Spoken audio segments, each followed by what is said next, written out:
When did people of color become acceptable? To me, it sounds like colored people, which I thought was offensive. 40 or 50 years ago, people of color has been used as a blanket term since at least the 80s. It's not the words themselves that are at fault, it's that the terms become loaded with the baggage of their era. For instance, the trouble with colored isn't about the word color, or the concept of color, or about assigning people colors. It's about the times and places those terms were used. Jim Crow US, apartheid South Africa. The term people of color is from the late 80s early 90s and was an earnest attempt to come up with some new term to contrast with white. Whether it was a success in that regard remains to be seen, and should the term age badly, it too will be deprecated. Neologisms tend to either become a dated embarrassment or get fully absorbed as standard language. Colored people vs. people of color. POC puts the person first.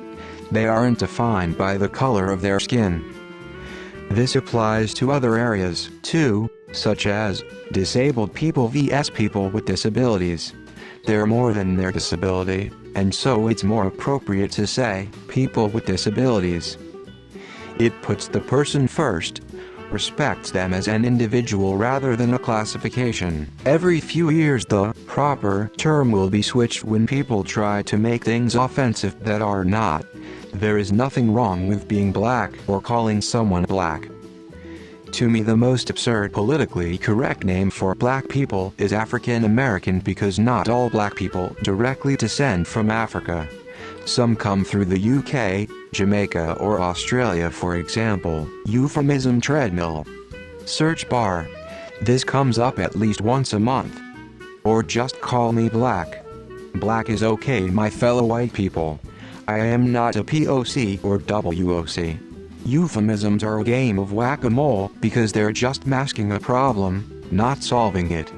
In 20 years whatever terms we're using now will be considered offensive and they'll invent some other dumb term. Give it 10 years, it will be offensive. I don't know anymore. Someone will always find a way to be offended about something. Eventually we have to ask ourselves whether or not we need a term like that at all. I mean, it's basically a term for everyone except white people, which is weird to begin with. If we want to address ethnic minorities in a certain country or area, we could just call them ethnic minorities, instead of bickering about the most PC label or which ethnicities to include or exclude. Newspeak Volume 11. It's all the same.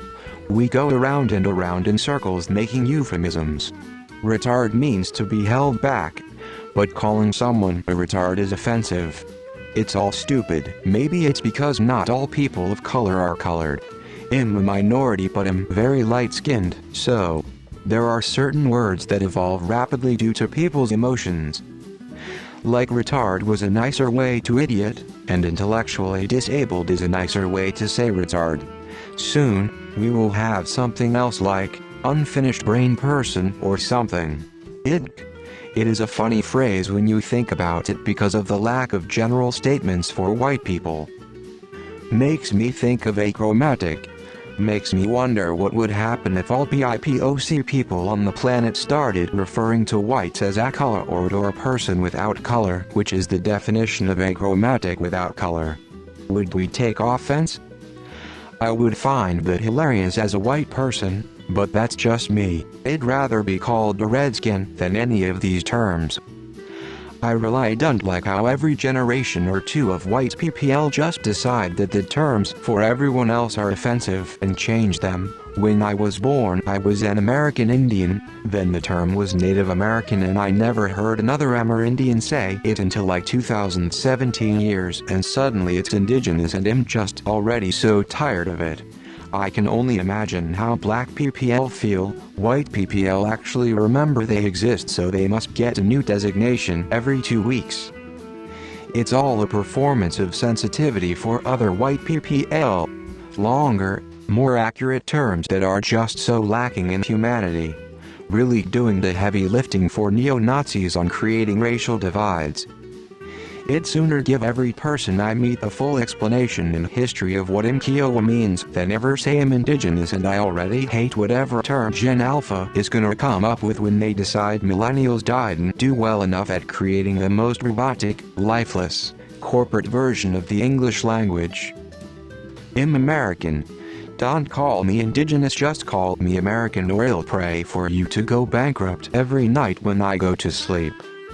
Around the same time it became acceptable to consider a person's race or ethnicity for employment again, as long as you are doing so in the name of equity, of course.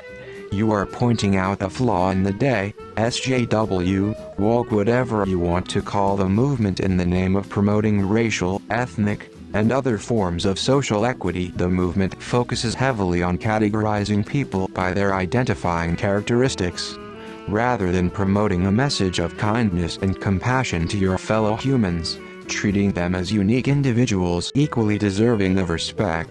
It stems from the movement's fundamental misunderstanding of racism and other forms of prejudice. The movement will tell you racism is a symptom of power and privilege, rather than correctly identifying racism as a form of tribalism that typically becomes more prevalent in times of economic hardship. America has been obsessed with race, and it's literally quite gross.